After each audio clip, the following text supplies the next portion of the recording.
Nampongeza kwa sababu moja kubwa. Kwa sababu moja kubwa.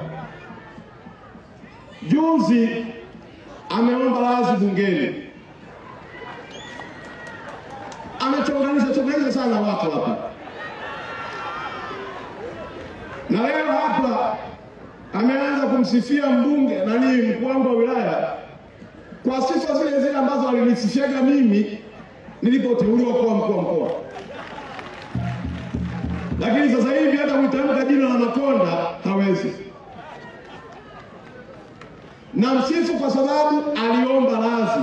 Alikuwa anaenda kuharibu maisha ya watu kwa kuwadanganya wabunge, na bunge isingekuwa makini na waziri wetu Mchengerwa kuwa imara, leo hii kuna watu wangepoteza kazi kwa uongo wake. Sasa ombi langu kwake moja, awaombe radhi watu wote aliowaumiza kwa kuwafitini, kwa kuwachonganisha na kuharibu maisha yao. Kwa sababu bila kufanya hivyo, ngojeni, mzee Mwandi amesema hapa, safari ya mbinguni hata mimi naitaka. Mambo yalivyoendelea yalipelekea mpaka simu nikazopata kweli namuita waziri wetu muongo. Hii stendi inayokwenda kujengwa hii, nimemwomba waziri Mchengerwa, design iliyokuwepo ilikuwa ni design ndogo, haikizi standard ya Arusha. Waziri Mchengerwa kaongeza mpaka bajeti imefika kwenye bilioni 30. Ni faida ya wananchi wa jiji la Arusha. Alafu namuita waziri wetu muongo.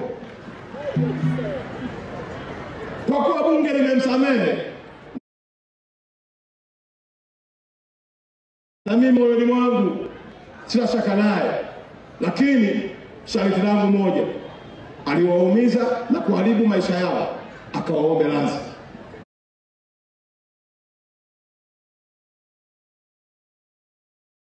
Ili mbele ya Mungu na mbele ya wanadamu tupate kibali cha kuifanya kazi hii.